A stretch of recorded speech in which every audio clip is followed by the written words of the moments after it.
El dinero del FLA no se le da a las comunidades autónomas, sino que se paga directamente por el gobierno a los proveedores y luego a los acreedores financieros en el caso de vencimiento de préstamos. Y el gobierno no paga facturas para el referéndum. Y yo le pregunto, si el juez demuestra que se ha destinado un solo céntimo al Fondo de Liquidez Autonómico, ¿quién va a dimitir de su gobierno?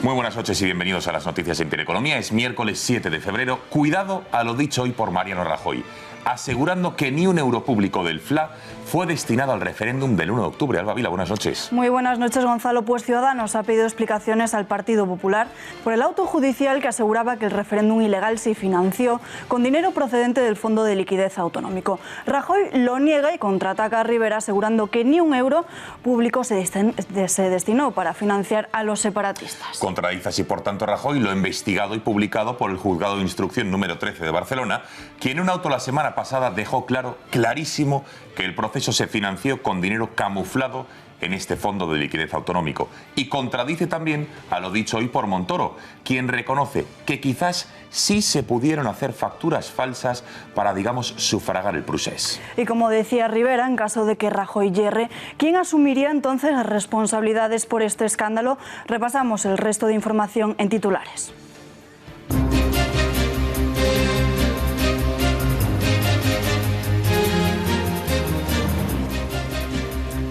El Juzgado de Instrucción número 13 de Barcelona ha llamado a declarar al Santiago Vidal, ex juez y ex senador de Esquerra Republicana de Cataluña, en una causa iniciada en febrero de 2013 en la que se investiga la organización del referéndum ilegal del 1 de octubre. En breves instantes veremos el motivo que desató la investigación y el perfil de Vidal. Entre otras cosas, está imputado por decir cosas como esta. El govern de la Generalitat de Catalunya té totes les vostres dades fiscals. La justicia ha citado a Francisco Camps como imputado por la construcción de un circuito urbano de Fórmula 1. El juzgado número 17 de Valencia lleva este nuevo caso de supuesta corrupción del expresidente de la Generalitat Valenciana y otros 6 imputados en una investigación declarada secreta. Desde el PP, Rafael Hernando ha mostrado su convencimiento de que con la Fórmula 1 se hizo todo lo bien que defiende a Camps.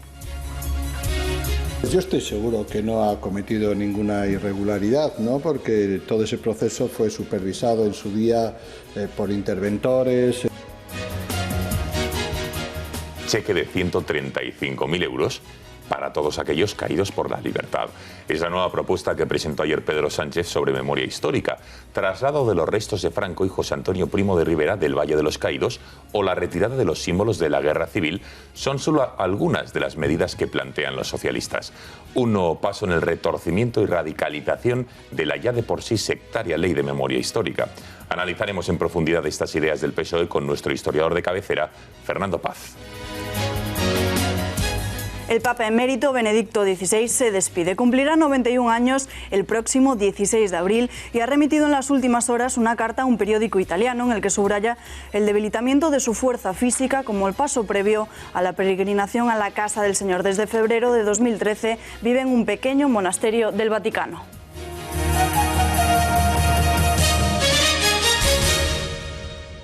Carles Puigdemont sigue empecinado en copar la actualidad política. Para ello está presionando a Esquerra Republicana para ser investido. ¿Cómo pretende hacerlo? Pues cambiando la ley de la presidencia de la Generalitat. Pero el partido de Oriol Junqueras lo ve casi imposible por lo complicado de este proceso. Y es que la fecha en la que Puigdemont pretende ser elegido presidente es en 11 días, el 18 de febrero, y pretende que el acto formal sea en Bruselas. Tras estas reuniones que, como decimos, mantenidas durante estos últimos días, Esquerra y la CUP, las filas de Junts per Catalunya propusieron ese plan de 2 gobiernos, uno a distancia y otro presencial en Barcelona. Pues además también se concluyó la fecha y hora para la celebración de estas investiduras, según cuenta en exclusiva el diario de La Vanguardia. Bueno, tiempo de coger el calendario y ver ahora cuáles son los días marcados en rojo por Puigdemont en esa investidura, en esos próximos días. ¿Cómo piensa hacerlo? Pues Gonzalo, el calendario es básicamente durante todo este mes de febrero. Vamos a verlo concretamente. 18 de febrero, como decías, es la fecha en la que el presidente fugado pretende ser investido. Eso sí, a distancia. Para ello, quiere crear un Consell de la República encabezado por él mismo, mediante una asamblea de cargos electos que se celebraría en un acto en Bruselas. Esta sería una investidura a distancia. Pero ¿cuándo se celebraría la otra sesión presidencial? Pues esa celebración tendría lugar en el Parlamento de Cataluña el día 21 o 22 de febrero para que Puigdemont pueda ser elegido también como el presidente de la Generalitat. Sin embargo, sabe que es muy improbable y por ello propone a otro candidato de las filas de su partido, del que no se conoce el nombre. Según un documento interno de la CUP al que ha tenido acceso el diario La Vanguardia, habría primero que reformar la ley de presidencia de la Generalitat, concretamente la ley 13/2008, que permitiera investir a Puigdemont telemáticamente y en el supuesto de que pudiera llevarse a cabo esta modificación de la ley por lectura única. El pleno del Parlamento se celebraría el 15 de enero. El plan de Puigdemont se centra en reinstaurar el gobierno de antes del 27 de octubre lo más fielmente posible. Y es por ello que propuso tanto a republicanos como a la CUP presentar el 8 o 9 de febrero una propuesta de resolución de reconocimiento restitutivo de su persona como presidente y una invocación del 1 y del 27 de octubre. Gonzalo. Ha quedado clarísimo este calendario. Los próximos pasos desde Esquerra Republicana afirman que el pacto pinta bien. Afirmación del portavoz Sergi Sabrià, a pesar de las voces que plasman las diferencias y las complicaciones para ponerse de acuerdo entre ambos partidos independentistas. Em sembla que el Consell de la República és una solució que pinta bé, que li hem d'acabar de donar forma i en cap cas estem parlant d'una doble presidència ara mateix. Comencem a veure alguns avenços positius, no? I el Consell de la República podria ajudar-nos a sortir de l'atzucac i per tant és una cosa que nosaltres no veiem malament, que s'ha d'estudiar bé i veure com ho portem a la pràctica. Sobre la investidura de Puigdemont va a ser importante tener en cuenta las reflexiones de los letrados del Parlamento. Decimos lo de tener en cuenta porque ya sabemos que si el dictamen no responde a los intereses de los separatistas, lo desecharán como si nada.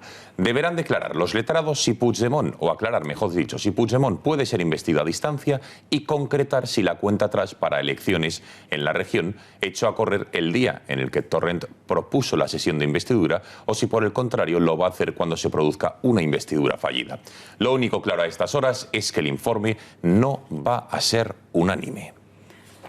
Elsa Artadi, la portavoz de Junts per Catalunya, la misma que suena como sustituta de Puigdemont y la que supuestamente organizó la campaña de desprestigio internacional contra España, dice que la estrategia de su partido es poner al Estado contra las cuerdas.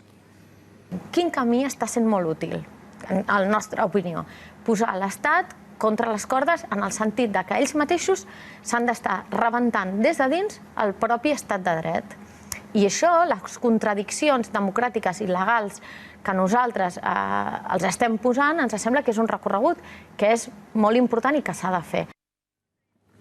Entre tanto, ¿saben cómo celebró ayer Carles Puigdemont sus 100 días en el exilio? Ni más ni menos que yéndose de tapas. Pues celebró un encuentro con sus seguidores y prensa al que acudieron 30 personas y acto seguido se fue a celebrar su exilio a un lugar de tapas españolas, que no catalanas, acompañado por varias personas de su entorno como el exconseller Toni Comín. El fugado ha asegurado que no retornará a España hasta que no haya normalidad y pide coraje y fuerza para los encarcelados. Atención a la publicación que ha hecho hoy el periódico La Vanguardia sobre las declaraciones que hicieron el expresidente Junqueras y el expresidente de la ANC, Jordi Sánchez, ante el Tribunal Supremo. Una nueva filtración en la que van a poder escuchar al líder de Esquerra asegurando que en la Constitución hay cabida para la independencia, cosa que siempre había negado. Hay recorrido amplio incluso en el ámbito de la Constitución y de sus posibles interpretaciones. Es evidente que yo no comparto políticamente ni jurídicamente el 155, por poner un ejemplo, pero también es evidente que el hecho de que nos presentemos a las elecciones o nuestra actuación, el hecho de presentarnos a la audiencia cuando nos llamó, creo que también demuestra nuestra actitud en este sentido. Pero estos no son los únicos audios que han salido a la luz. También los del que fuera líder de la ANC y diputado Jordi Sánchez corresponden al 11 de enero y aseguraba con total rotundidad que mantenía conversaciones con varios representantes del gobierno de Mariano Rajoy. María Matos, buenas noches. ¿Qué más decía Jordi Sánchez ante el magistrado del Supremo? Buenas noches. Pues prácticamente intenta librarse de cualquier delito. Hablando del 1 de octubre, el juez le pregunta que por qué hizo una llamada masiva a que la gente pudiese votar si sabía que el referéndum era ilegal. Y la excusa de Sánchez es que él pensaba que no iba a tener consecuencias ni legales ni incidentes policiales. Y con todos los antecedentes de los registros, ¿usted o su asociación llamaron a la gente a personarse en los colegios electorales, a impedir que se cerraran y a votar? Y quizá nuestro error, o mi error, fue pensar que, como ya sucedió el 9 de noviembre, habría una prohibición que haría que ese acto definido como referéndum no tendría unas consecuencias legales y que habría una acción proporcionada. También reniega de la declaración de independencia diciendo que no tuvo validez, pero incluso se atreve a decir que nunca creyó que votar en el referéndum era el camino para lograr la independencia de Cataluña. El día 27 de septiembre no se vota para hacer una declaración mundial de independencia. Ese no es el recorrido, ese no es el camino. Eso lo dije yo, no hoy que estoy en Soto del Real. Es evidente que el día 27, creo que fue, el Parlamento de Cataluña aprobó una resolución que, como dijo la presidenta Forcadell, ni se publicó, sé que tuvo la validez que tuvo. Pero esto no es todo. Sobre el día 20 de septiembre, en el que la Guardia Civil tuvo que registrar la Consellería de Economía, ¿recuerdan cómo acabaron todos los coches de los agentes con las lunas destrozadas? Aquí lo vemos, ruedas pinchadas, pegatinas pintadas. Pues Jordi Sánchez le dijo al juez que esos destrozos los habían hecho los medios de comunicación que se habían subido a los coches para poder grabar. Los primeros daños a esos vehículos, y creo que en gran parte los daños a esos vehículos se produjeron porque fueron no manifestantes, sino profesionales de la prensa que decidieron ocupar esos vehículos en sus posiciones sobre los vehículos para poder tener un espacio donde tomar instantáneas. Porque la propia agente de Guardia Civil a mí me dijo: nosotros no vamos a salir, nos quedamos a proteger a los vehículos, no os preocupéis. Se quedaron dentro para proteger los vehículos hasta las 7 de la mañana, ¿no? Acabamos de escuchar también cómo Sánchez justificaba que los agentes de la Guardia Civil estuviesen encerrados más de 18 horas en la Consellería de Economía porque había miles de independentistas esperando para increparles. Pero Sánchez dice que era porque los agentes querían quedarse para proteger los coches, algo que, bueno, no tiene sentido. Pero vamos con la última grabación, también hablando de este mismo día, en el que se escucha a Sánchez tartamudear y contradecirse. Le preguntan si tenía autorización para subirse a los coches patrulla. Él dice que sí que la tenía, pero finalmente acaba reconociendo que nadie le dio permiso para subirse a esos vehículos. El teniente de la Guardia Civil sabía que nos íbamos a subir porque era la única manera para dirigirnos. El teniente de la Guardia Civil ha declarado que no les permitió subirse a los vehículos. Yo no le pedí autorización y él no me la dio. No tenía ninguna voluntad de menospreciar a la Guardia Civil, tenía la voluntad de dirigirnos a esas personas, de que se fueran a casa. Usted declaró ante la juez Lamela que suben al vehículo previa autorización del mando de la Guardia Civil. ¿Estuvo usted autorizado o no? No, o sea, honestamente, yo no recuerdo ahora, no tengo sensación de que el teniente me dijera: sí, por favor, sube al vehículo de la Guardia Civil. Eso no me lo dijo.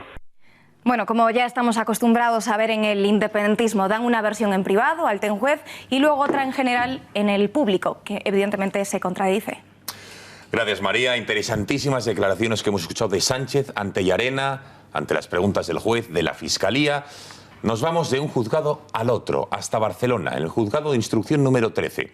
La semana pasada el magistrado Juan Antonio Ramírez, que investiga la organización del referéndum ilegal del pasado 1 de octubre, confirmaba en un auto que la Generalitat usó dinero procedente del Fondo de Liquidez Autonómico para sufragar los gastos del procés. Recordamos, dinero de todos los españoles y que se destina a materias como educación o sanidad. Ahí ven extractos del auto del magistrado Súñer, donde dice que es evidente que tanto si el pago de los gastos del procés se realizó directamente por la Generalitat, todo o parte de los pagos fueron realizados a cargo de los créditos obtenidos a través del Fondo de Liquidez Autonómico. Presten muchísima atención porque el presidente del Gobierno ha contradicho hoy lo que ha asegurado el juez en ese auto, al asegurar que ni un solo céntimo del Fondo de Liquidez Autonómica ha sido destinado a fines relacionados con el procés. El dinero del FLA no se le da a las comunidades autónomas, sino que se paga directamente por el gobierno a los proveedores y luego a los acreedores financieros en el caso de vencimiento de préstamos. Y el Gobierno no paga facturas para el referéndum al que usted ha hecho referencia. Y eso sucede en Cataluña y en toda España. Respuesta de Rajoy como consecuencia a la pregunta de Albert Rivera ante el auto del juez. Yo le tomo la palabra, señor Rajoy. Lo que usted ha dicho que no se destinó ni un céntimo. Y yo le pregunto, si el juez demuestra que se ha destinado un solo céntimo al Fondo de Liquidez Autonómico, ¿quién va a dimitir de su gobierno? Veremos cómo acaba todo y más teniendo en cuenta lo dicho por el ministro Montoro, quien ha admitido en los pasillos del Congreso que la Generalitat pudo engañar al Estado con facturas falsas vinculadas a la financiación autonómica o al FLA. Asegura el titular de Hacienda que se trata de recibos que pasan por muchos departamentos y niega que se haya hecho un mal control o seguimiento del asunto. En este mismo juzgado, número 13 de Barcelona, se ha llamado a declarar a los investigados Santiago Vidal y Carles Viver Pi i Sunyer, en el marco de una investigación abierta desde febrero de 2017 contra 30 personas por delitos de revelación de secretos, malversación, desobediencia y prevaricación. Va a ser el próximo miércoles por la tarde cuando acudan ambos al juzgado. Recuerden que a raíz de las denuncias de Miguel Durán, el abogado, y la querella de Vox, a raíz de las declaraciones de este ex juez, es donde empezó todo, donde el magistrado empezó a tirar del hilo y a investigar toda la organización del procés que ha llevado a este asedio, a este acorralamiento de todos los miembros del proceso independentista. Así es, esta causa se inició por unas declaraciones del que fuera ex juez y ex senador de Esquerra, Santiago Vidal. Sin perder más el tiempo, veamos ya quién es Santi Vidal y cuáles son esas declaraciones que le han llevado a declarar ante el juez. María Matos, buenas noches de nuevo. Hola de nuevo. Pues Santiago Vidal es más conocido como Santi Vidal, pero era un ex juez famoso también y ex senador de Esquerra, famoso por haber revelado en varias ocasiones hace 14 meses que la Generalitat había conseguido ilegalmente los datos fiscales de todos los catalanes para servirse como censo electoral en un futuro referéndum. El govern de la Generalitat de Catalunya té totes les vostres dades fiscals. Això és legal? Doncs no, perquè això està protegit per la llei de bases de dates, de protecció de bases de dades del govern espanyol. Però tontos no en som. Ja sabem que no ens les facilitaran de manera voluntària. I això serveix pel cens electoral i serveix per tantes i tantes altres coses. Como ven, incluso alardeaba de que era ilegal y de que el Estado español jamás se los hubiese cedido. Pero no solo confesó este delito, sino que reveló que la Generalitat también tenía una especie de lista negra de jueces marcados, según su ideología, para saber con cuáles de ellos podrían contar en el caso de llegar a tener una hipotética República Catalana. Pero es que aún hay más. Ese juez también asegura que la Generalitat tenía 400 millones de euros ocultos de los presupuestos de 2017 para organizar el referéndum y construir las estructuras de su Estado. Tindrem pressupostos i no seran uns pressupostos per la comunitat autònoma de Catalunya de l'any 2017. Seran uns pressupostos per la construcció de la futura república de l'any de Catalunya. Más o menos 24 horas después de haber hecho estas declaraciones, su partido Esquerra le forzaba a dimitir y a cambio habían llegado a un pacto secreto en el que Vidal cobraría 3.000 euros al mes por hacerle informes al partido. Vidal fue suspendido de empleo y sueldo por el Consejo Judicial, por el Consejo del Poder Judicial y no podrá volver a ejercer a este mismo mes de febrero que ya finaliza ese plazo. Veremos cómo va esa comparecencia y esa declaración. Gracias, María. Buenas noches.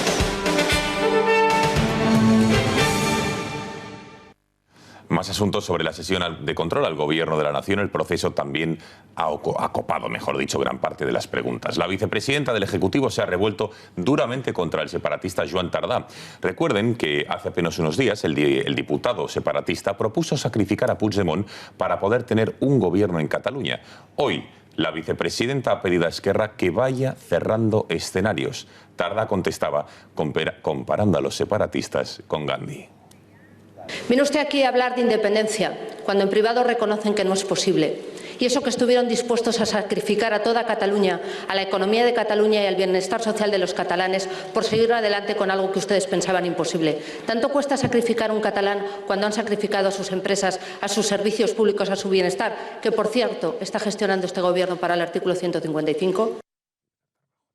La justicia española pretende condenar a 30 años de prisión a sus líderes, aun cuando para ello haya tenido que infringir derechos fundamentales, razón por la cual no se atreve a mantener sus acusaciones ante una justicia independiente como la belga o la danesa.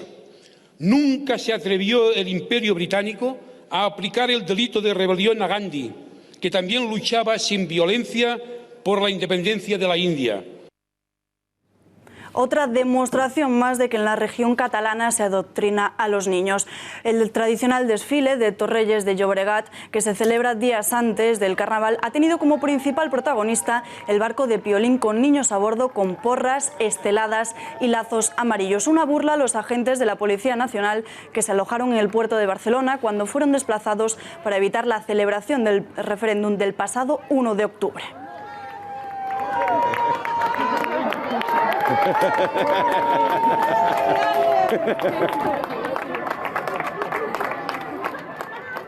Y volviendo al Congreso, tampoco se ha quedado callado Rajoy con Pablo Iglesias. El líder de la formación morada le ha recordado que tiene la mochila cargada de casos de corrupción y el presidente no ha hecho otra cosa que desentenderse y compararle con el mismo inquisidor Torquemada. Se nombra a sí mismo juez instructor, fiscal, tribunal sentenciador. Ha dejado usted muy corto al señor Torquemada, señor Iglesias.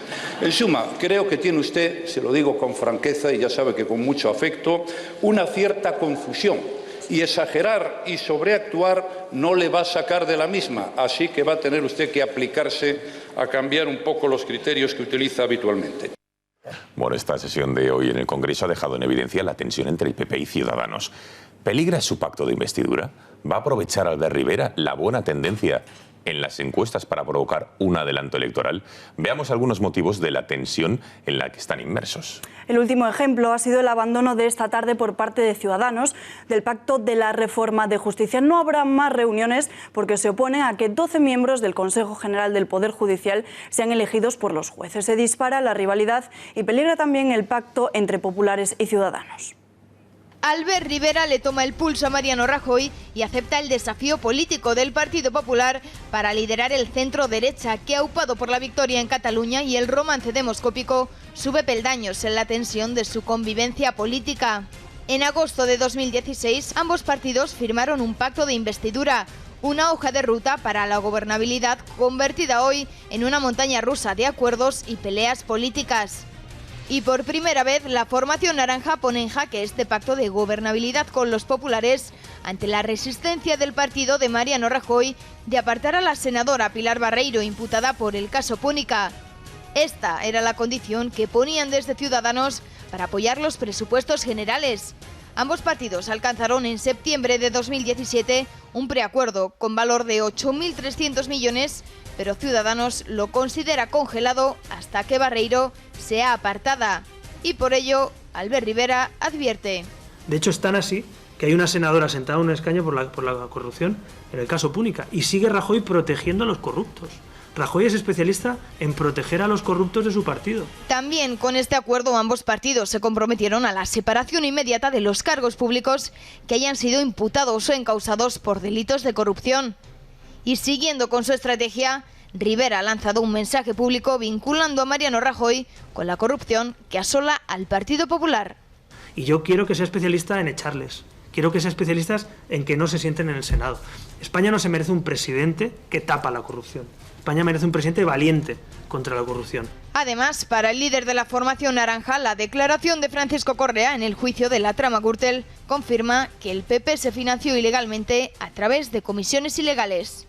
Todas las pruebas apuntan de momento a que el Partido Popular se hubiera financiado no solo de la manera irregular, sino de dinero delictivo, de mordidas de dinero público. Entonces, ¿terminará rompiendo el pacto de gobernabilidad de Ciudadanos con los populares la corrupción que salpica al Partido Popular? Para hablar de todo ello, tenemos conexión con el periodista de lainformación.com, Fernando Valls. Fernando, buenas noches. Buenas noches, compañeros. Bueno, Fernando, ¿crees que peligra el pacto entre PP y Ciudadanos o son fuegos de artificio, estrategias? Bueno, yo tanto como peligrar no lo vería así. Sí que hay bastante tensión, tanto en un bando como en otro. Solo hace falta hablar con los dirigentes de ambos partidos para darse cuenta de que la relación está en un momento delicado. Que se vaya a romper, bueno, hay varias condiciones para que eso pase. En primer lugar, que el PP se decida o no apartar a la senadora Barreiro. En segundo lugar, que se vayan cumpliendo los acuerdos. Yo creo que eso sí se va a ir cumpliendo. Por ejemplo, no hay presupuestos de momento, pero sí se está avanzando en la equiparación salarial de policías y guardias civiles. Se están avanzando una serie de temas que ahora mismo están en la negociación colectiva y que van a salir probablemente, como es la garantía juvenil, como es rebajar el IRPF a las rentas más bajas. Eso va a ir saliendo. Por lo tanto, yo definiría como tensión, pero todavía no estamos al borde de una ruptura.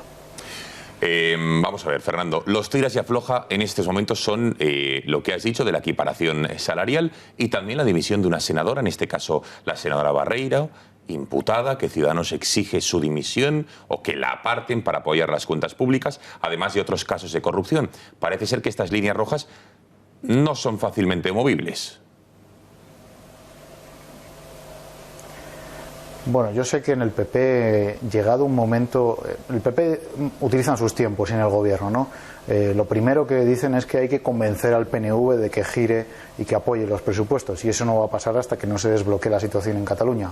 Por lo tanto, una vez que se desbloquee el apoyo del PNV, llegará el momento de que Rajoy tenga que plantearse la dimisión de la señora Barreiro, o apartarla, ¿no? En este caso. Eso en el PP lo dan por hecho, que eso ocurrirá siempre y cuando se logre el apoyo del PNV. Y el segundo lugar, el segundo tema, pues yo creo que también se irá avanzando la equiparación salarial de policías y guardias civiles. Si no hay presupuestos, pues se está intentando hacer vía Real Decreto a través del Consejo de Ministros.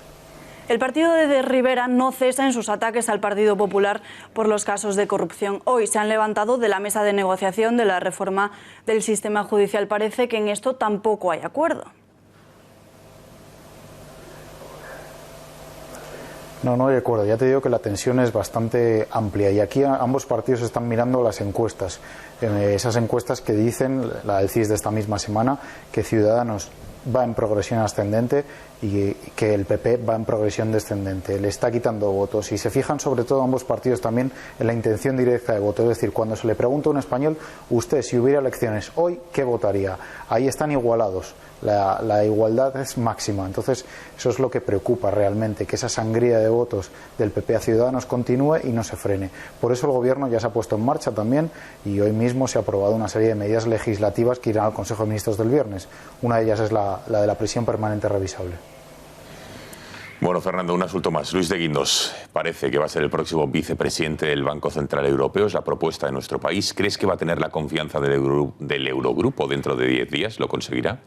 ¿O ocurrirá como con la presidencia del Eurogrupo hace un par de años, que no salió apoyado? Sí, bueno, te adelanto lo que hemos publicado en la información. Luis de Guindos da por hecho, el Gobierno da por hecho, porque lleva semanas trabajándose ese apoyo a nivel europeo. Ha habido conversaciones tanto el presidente del Gobierno como el ministro de Economía con otros gobiernos para intentar conseguir ese apoyo. Tienen el apoyo del Gobierno alemán, que no es cosa pequeña. Y además también ha habido conversaciones de Luis de Guindos con los presidentes de los principales bancos de este país para que también muevan sus hilos en el BCE para conseguir ese apoyo. Por tanto, en el Gobierno no se contempla otra opción de que Luis de Guindos no sea elegido.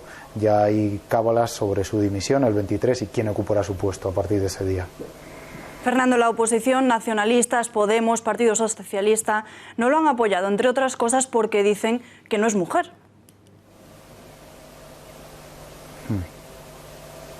Sí, efectivamente, el PSOE pues buscaba una mujer. Yo me fijaría más en su currículum, ¿no? El candidato irlandés tiene un currículum mejor a nivel bancario. Él es el presidente del Banco Central irlandés y tiene un currículum mucho mejor que no el de Luis de Guindos.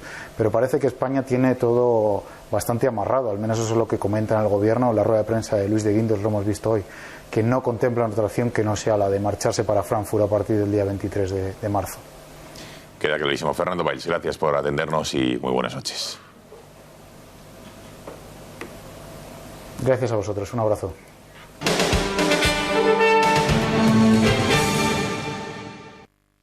Mañana jueves comienzan las negociaciones entre Podemos y Ciudadanos para poder reformar la ley electoral. La primera reunión ante el recelo evidente del PSOE y del Partido Popular. Actualmente nuestro país se rige, como saben, por la ley D'Hondt, que favorece a los partidos más votados y también claramente a los nacionalistas. Perjudica por contra a los menos votados. Lo que buscan ambas formaciones es el cambio en el reparto de los escaños. Sepamos más datos sobre la ley actual y las intenciones de Ciudadanos y Podemos. Para ello está con nosotros Fátima García Manzano. Fátima, buenas noches. Buenas noches, Gonzalo. Pues quedan menos de 24 horas para que los equipos de Ciudadanos y de Podemos olviden sus enfrentamientos del trabajo y se sienten a trabajar también para conseguir impulsar una reforma de la ley electoral. Vamos a ver cuáles son las iniciativas posibles. Una de las opciones es cambiar el método de asignación de escaños. ¿Por qué? Pues porque la ley D'Hondt, nuestra ley electoral, siempre favorece al partido más votado de cada circunscripción. Para ello proponen esta ley, que es algo más proporcional y que además es la que se aplica en Alemania o en los países escandinavos. Las otras propuestas serían la de cambiar la circunscripción, que pasaría a ser de provincial a autonómica, una opción que implicaría reformar la Constitución. O atención, otra opción es que se aumente el número de diputados y se pase de 350 a 400 para ganar proporcionalidad. Una propuesta que por su parte contradice el principio de austeridad. Así que vamos a quedarnos con esta, con la primera, para ver cómo habría cambiado el reparto de escaños si en las elecciones del 26 de junio se hubiera aplicado la ley alemana. Aquí tenemos el número de diputados que salieron de las elecciones del 26 de junio y aquí tenemos los que hubieran salido si se hubiera aplicado la ley alemana. Vamos a irlos viendo uno por uno. PP y PSOE. Las dos formaciones saldrían castigadas. ¿Por qué? Porque el PP perdería 15 escaños, mientras que el PSOE solo perdería 1. Vamos a ver qué pasaría entonces con las formaciones que sí quieren sacar adelante esta reforma electoral. Pues bien, Podemos ganaría 6 escaños, mientras que Ciudadanos pasaría de 32 a 44, lo vemos aquí, y ganaría hasta 12 diputados. Por su parte, el resto de las formaciones, Esquerra quedaría igual, Bildu, PNV y Coalición Canaria tendrían más o menos los mismos escaños, vemos que baja 1 o que se queda igual. Bueno, ha quedado claro. A ver hacia dónde tiran, cuáles son las intenciones de unos y otros. Gracias, Fátima, y buenas noches. Más asuntos.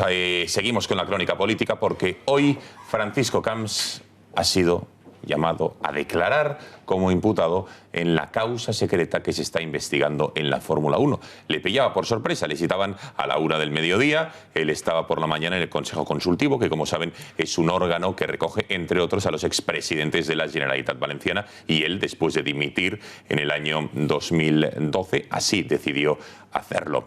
Camps, a la salida, después de haber declarado ante las preguntas y conocer los motivos por los que se le imputaba, ha dicho que no cometió ninguna irregularidad y que gracias a la organización de premios como el de la Fórmula 1, Valencia, la Comunidad Valenciana, tiene a día de hoy tantos turistas como los que goza. Tranquilidad absoluta, la conciencia de haber hecho algo, creo que extraordinario para Valencia. Hoy Valencia tiene muchísimos millones de turistas que no habrían venido si no hubiese sido porque con algunos eventos de aquel momento la ciudad no era tan conocida, y eso es riqueza para la comunidad y es riqueza para la ciudad de Valencia.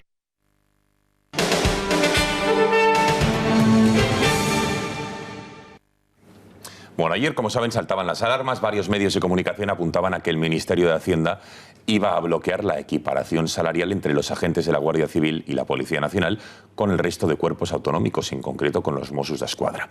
El motivo, pues según varias fuentes, porque si esto se producía, la equiparación salarial, el resto de funcionarios del Estado también exigirían esa misma equiparación. Hoy el ministro del Interior, el señor Zoido, ha saltado a los medios de comunicación para defender que confíen que finalmente se vaya a producir un acuerdo entre el Gobierno y sindicatos policiales para esa equiparación y aumento de la Guardia Civil y de la Policía Nacional. Lo que le hemos trasladado de una manera clara a todos los sindicatos de la policía y a todas las asociaciones de la Guardia Civil es el firme compromiso del Gobierno del Partido Popular de Mariano Rajoy para conseguir una equiparación en salario y en condiciones sociolaborales total y completa en los próximos 3 presupuestos, y además ya estamos negociando para ello. Es verdad que todavía no hemos llegado a un acuerdo con los sindicatos, pero también le digo una cosa, vamos a llegar a un acuerdo con los sindicatos. Y la bolsa española caía este martes al 2,53% en su cuarta sesión en negativo, mínimos desde marzo pasado, todo como consecuencia de las caídas con las que había abierto Wall Street tras sufrir este lunes el mayor descenso en puntos de su historia, exactamente una caída del 4,6%. Ayer la bolsa de Nueva York cerraba con un 2,3%. El IBEX 35, principal indicador bursátil nacional, cerraba el lunes con una caída de un 1,44%. Pero vivía su peor sesión desde octubre, ayer con un 2,53%. Hoy remontaba cerrando en 1,63%. Alza importante por fin, miércoles, de las bolsas europeas. Veremos cómo cierra Wall Street. Este desplome generalizado, ¿qué hay detrás de ello, de estos 2 días? Para hablar de estas caídas, que desde luego han dejado en shock a medio mundo, tenemos conexión con Pedro Calvos, director de Bolsa Manía. Señor Calvo, muy buenas noches. Hola, muy buenas noches. Bueno, normalmente las caídas históricas de la bolsa vienen como consecuencia de una noticia negativa, pero en este caso ni lunes ni martes se ha producido esa noticia, ¿no?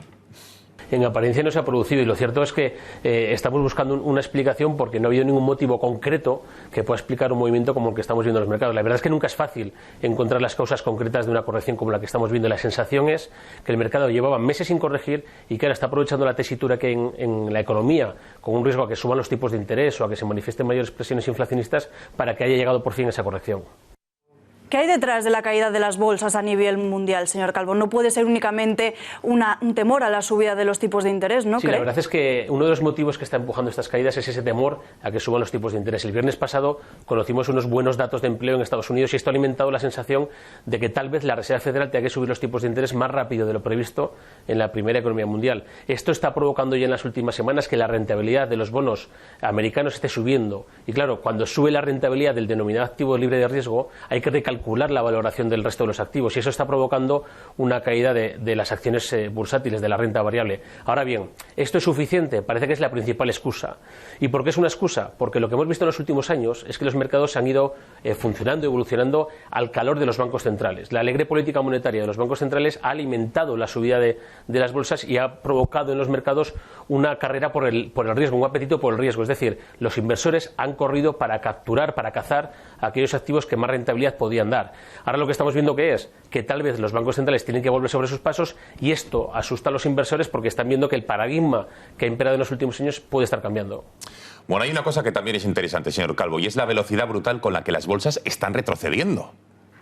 Sí, la verdad es que en las últimas sesiones la corrección ha sido intensa. En el caso del IBEX 35 acumula 4 caídas, ha corregido un 6%. En el caso de Wall Street hemos visto como el Dow Jones, que caminaba en máximos históricos por encima de los 26.500 puntos, está 2.000 puntos por debajo, una corrección superior al 7%. Las subidas no pueden prolongarse eternamente y tiene que haber correcciones que además ayudan un poco a limpiar los precios, a corregir a lo mejor a unos precios que estaban desmesurados, pero lo cierto es que hay que ver dónde acaban y si la corrección va a más y por tanto hay que sentir un miedo mayor, o si simplemente es una corrección sana que viene a limpiar los excesos que tal vez podría haber en los mercados.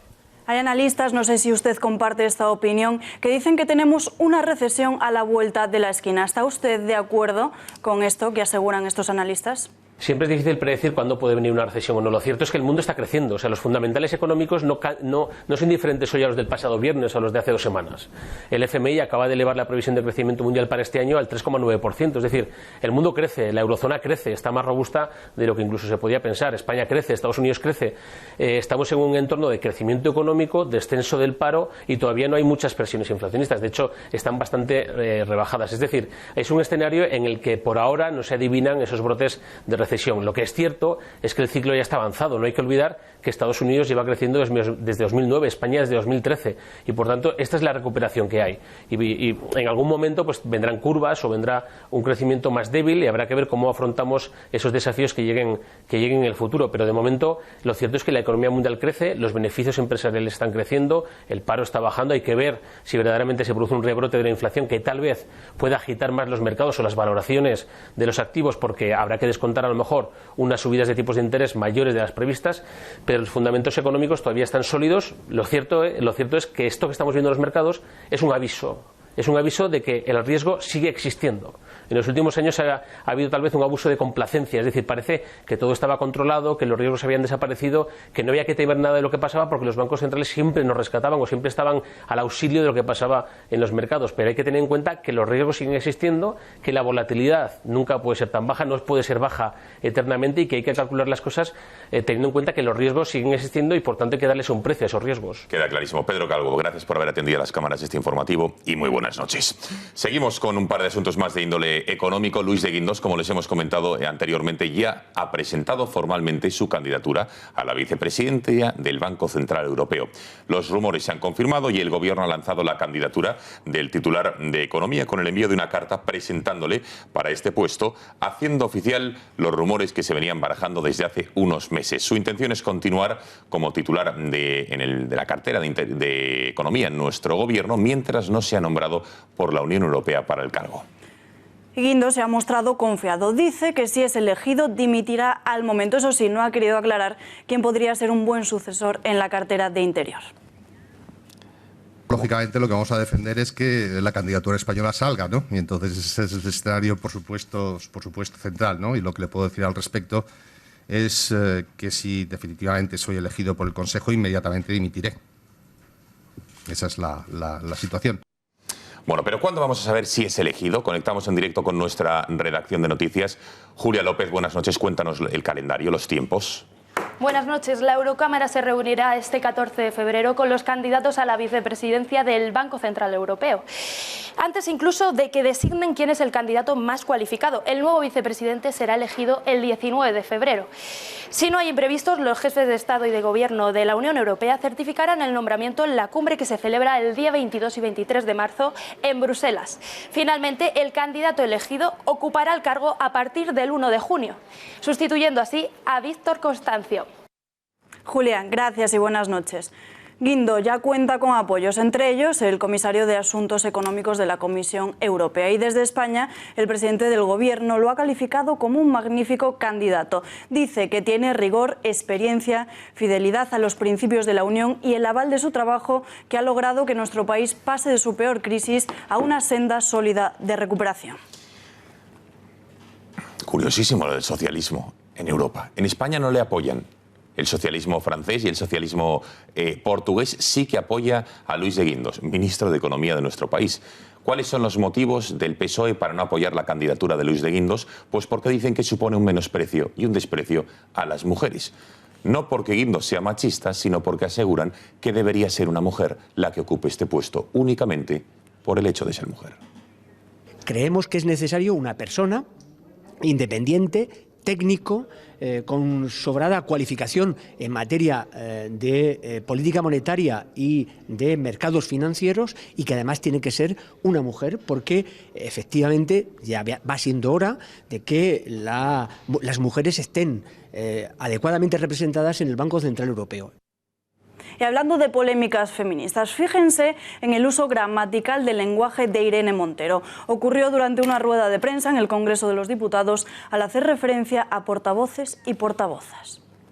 Mañana hay en el Círculo de Bellas Artes, en la Sala María Zambrano, a las 7 de la tarde, un acto con diferentes portavoces y portavozas del Grupo Parlamentario Confederal que van a poder pues hablar con ustedes y detallarles estas propuestas, insisto, con el objetivo de hacer el sistema electoral más proporcional.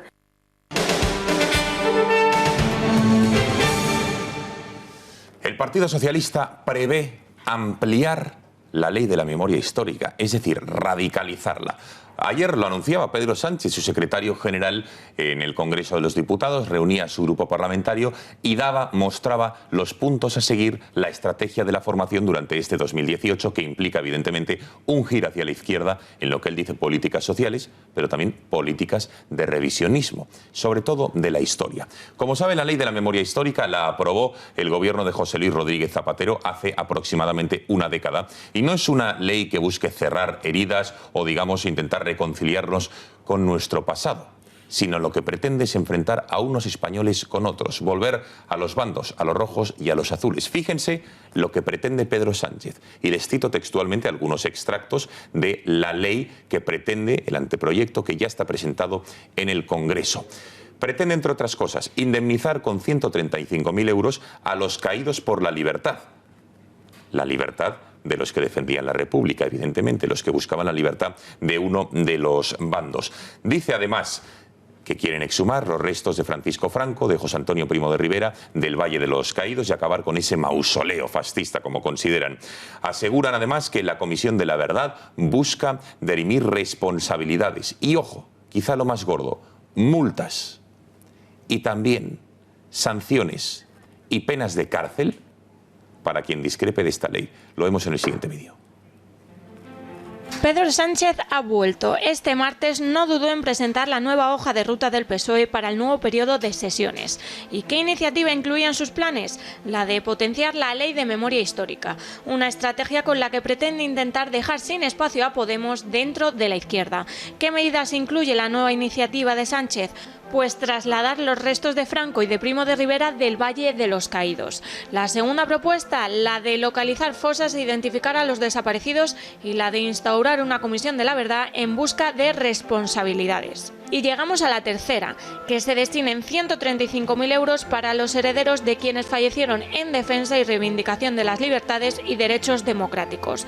El plan de Sánchez también contempla en esta línea la reparación por incautación de bienes e incluso pretende modificar las pensiones de orfandad.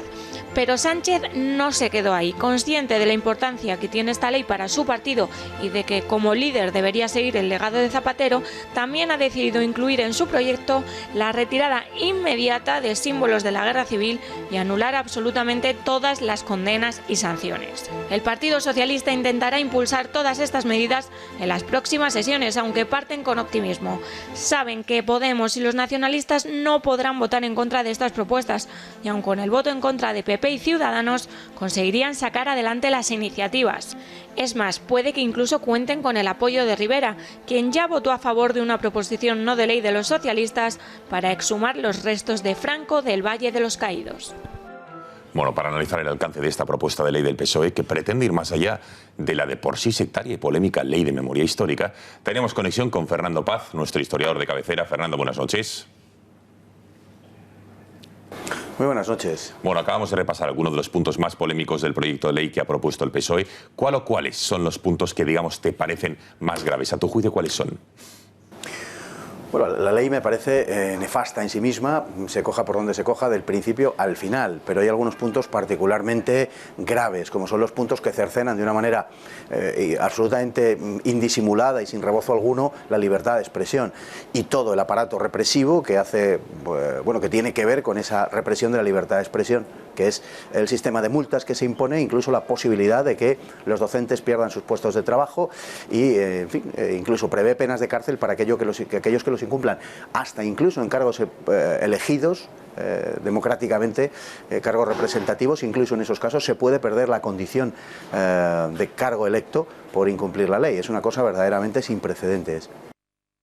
Dice el Partido Socialista que se reconoce el derecho a una indemnización por una cuantía de 135.000 euros a los beneficiarios de quienes fallecieron en defensa y reivindicación de las libertades y derechos democráticos. Esto, a priori, Fernando Paz pinta bien, pero ¿a quién se refiere exactamente? Pues precisamente lo que nos gustaría sería saber a qué se refieren, puesto que no especifica nada. Todos podemos entender qué es lo que quiere decir el señor Sánchez cuando habla de los que lucharon por la democracia y la libertad. Es evidentemente una de las muchas leyes sectarias. Por otro lado, en la propia ley se hace alusión a un periodo de tiempo que comienza en 1968 y que no sabemos si acaso no pudiera incluir algunos que hubieran llevado a cabo actos de terrorismo. Como digo, no se explicita en la ley, pero sería posible que cupiesen una interpretación de aquellos que han luchado por las libertades. Con el señor Sánchez y otros como él, todo es posible. Bueno, señor Paz, dice el PSOE que pretende crear una comisión de la verdad con la finalidad, digamos, de conocer la verdad de lo ocurrido. Conocer y aprender de los errores del pasado es algo necesario. Por tanto, señor Paz, ¿cree que esta comisión de la verdad va a ser una comisión equilibrada y justa o va a estar formada por los historiadores de siempre, es decir, de los de un bando únicamente? Pues mire, le diré, a tenor de los antecedentes por un lado y de lo que la propia ley de memoria histórica, la propuesta de nueva ley de memoria histórica prevé, entregando a las asociaciones por la recuperación de la memoria y demás, entregando un papel muy protagonista en el desarrollo de la propia ley, no hace falta aventurarse mucho para suponer lo peor.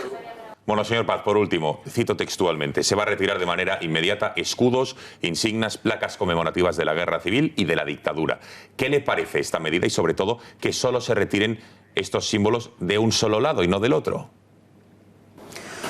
Bueno, esto es la vena talibán de la ley, ¿no? Se trata de destruir los recuerdos en las fachadas, en los edificios, todo tipo de recuerdos externos de toda una época de la historia de España y además solo de un bando de la historia de España, porque aunque habla de los símbolos de la guerra civil, es evidente que no solamente no se están retirando los de uno de los bandos, sino que además están erigiendo nuevos recuerdos de todo tipo arquitectónico a uno de los bandos, mientras se quita absolutamente todo recuerdo, todo vestigio de otros de los bandos. Incluso se prevé que se retiren de los cementerios. Con eso creo que le digo todo. Fernando Paz, gracias por atender a las cámaras de informativo y buenas noches. Pues ha sido un placer y muy buenas noches.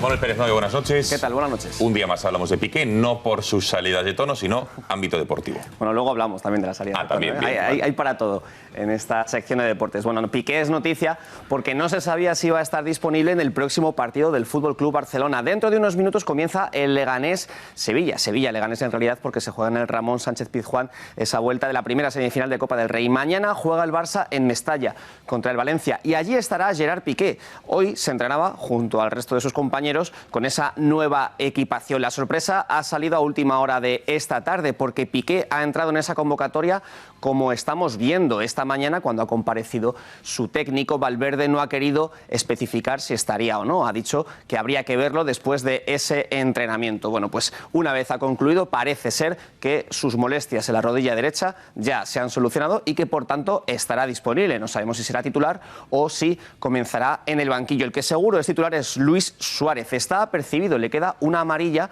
por la cual, si la viese, mañana no podría jugar la final de la Copa del Rey. Hoy le han preguntado a Marcelino por la mañana, el técnico del Valencia, qué opina acerca de esa agresividad, de cómo Luis Suárez saca muchas veces de quicio a los rivales. Esto ha contestado el asturiano. Todos nos conocemos y debemos de saber cómo juega el rival, desde el punto de vista técnico y desde el punto de vista competitivo. No nos podemos distraer en lo que es el rival, apartándonos de lo futbolístico. No tenemos que caer en provocaciones. Textualmente, no tenemos que caer en provocaciones. Valverde, lo vamos a ver ahora, le ha dado la réplica con bastante elegancia y acordándose de esta jugada cuando el portero del Valencia el pasado fin de semana salió en el encuentro de Liga en el Wanda Metropolitano y acabó fortuitamente rompiéndole 3 dientes a Godín, jugador del Atlético de Madrid. No quedó muy apañado el pobre uruguayo. Bueno, pues como decíamos, Valverde ha comparecido después de escuchar a Marcelino y esto es lo que ha contestado sobre esas críticas a Luis Suárez. Con respecto a Luis Suárez, pues bueno, es como si nosotros podemos hablar del delantero centro del Valencia, pues el que sea, pues Zaza, pues jugadores que también entran fuerte, pues no pasa nada. Yo no creo que haya hecho ninguna referencia. Es igual que la jugada esta de Sergi y Roberto. Ya dije que fue una situación fortuita, de la misma manera que fue fortuito el otro día que el portero del Valencia pues le golpeara sin querer a Godín y le rompiera los dientes. Bueno, y lo prometido es deuda, Gonzalo. Hay que hablar también de ese otro aspecto de Gerard Piqué menos amable. Por ejemplo, este gesto que hizo a la grada de Cornellà el Prat, mandando callar y sacando los cuernos. Hoy la Liga ha decidido que no le va a denunciar ante el comité de competición si los cánticos que parte de la grada profirió después contra el central azulgrana. Eso sí, la Liga dice que a partir de ahora, mano dura, toda celebración que sea polémica la denunciará. Sobre ello le preguntaron a Josep María Bartomeu, el presidente del Barça, anoche en la grada del Mundo Deportivo. Bueno, yo creo que es una celebración que muchos jugadores utilizan cuando hacen goles. No es la primera vez que vemos un jugador que con el dedo, ¿no?, silencia a los estadios o a gente. No es la primera vez, y yo encuentro que es una celebración, bueno, normal, como ha ocurrido también en el Camp Nou muchas veces, y a todo el mundo puede recordar pues algunos jugadores que lo han hecho. Bueno, Gonzalo, sé que estás intranquilo, quieres que se hable más del Real Madrid, no te preocupes, porque aquí tenemos la portada del diario Marca. Robert Lewandowski podría ser objetivo, según la información de los compañeros. Se habría ofrecido, su representante habría contactado con el club blanco para que el próximo verano, cuando el Madrid sí o sí va a tener que hacer fichajes, sea el nuevo delantero del equipo madridista. Y nos vamos a ir con una imagen polémica. Esta es la equipación del equipo noruego de esquí alpino. Dentro de unos días comienza esos Juegos Olímpicos de invierno en Corea. Bueno, pues esta imagen que estamos viendo, estas runas vikingas, son las que ha causado la polémica. Son unos gestos unos símbolos que forman parte del alfabeto nórdico, del alfabeto vikingo. Ellos, como noruegos, lo reivindican en su equipación. Bueno, pues esos símbolos tienen reminiscencias nazis, algunos de ellos los utilizaron los nazis en su debido momento, y por eso es por lo que están pidiendo, Gonzalo Alba, la retirada de esta equipación. Dios mío, polémica en todos lados, desde luego, hasta con la equipación. Gracias, Juan Manuel. Buenas noches. Buenas noches. Alba, nos vamos con una noticia positiva. Así es, nos despedimos con una de las imágenes de una de las playas más impresionantes de toda España, la playa de las Catedrales. Esta playa, la arena blanca lucense, ha desaparecido al ser engullida por el mar debido al fuerte temporal. Lejos de su habitual apariencia y apartada del foco de los turistas de verano, la naturaleza nos deja así otro de sus rostros más hermosos, su lecho de piedra y arcos rocosos. Es la imagen más íntima de la playa de las Catedrales. Nos vamos con esta fantástica estampa. Ya saben que pueden seguir informados en La Gaceta, gaceta.es, suscribirse al boletín de noticias, y la información vuelve mañana a las 8:30 de la tarde. Que pasen una buena noche. Adiós.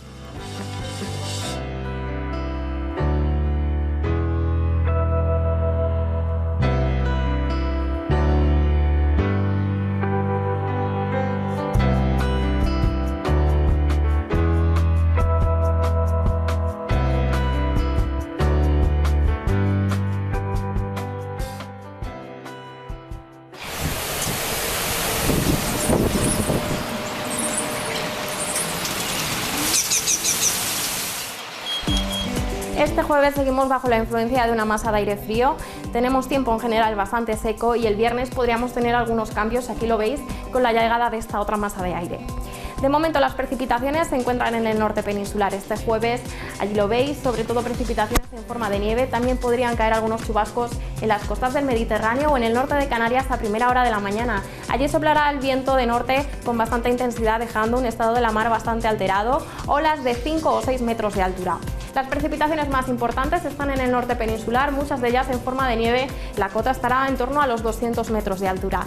También puede llegar alguna gota al final del día a las costas de Galicia debido a la llegada de ese próximo frente, y también podría haber algunos chubascos tanto en el norte de Baleares como en las costas de Cataluña. Algunas nubes en la mitad norte, más claros en el sur y posibilidad de que caiga alguna gota tanto en Ceuta como en Melilla.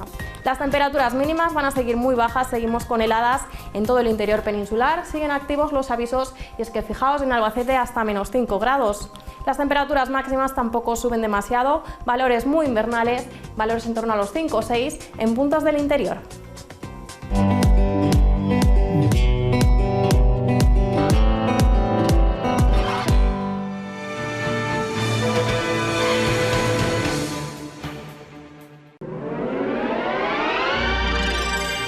Volvemos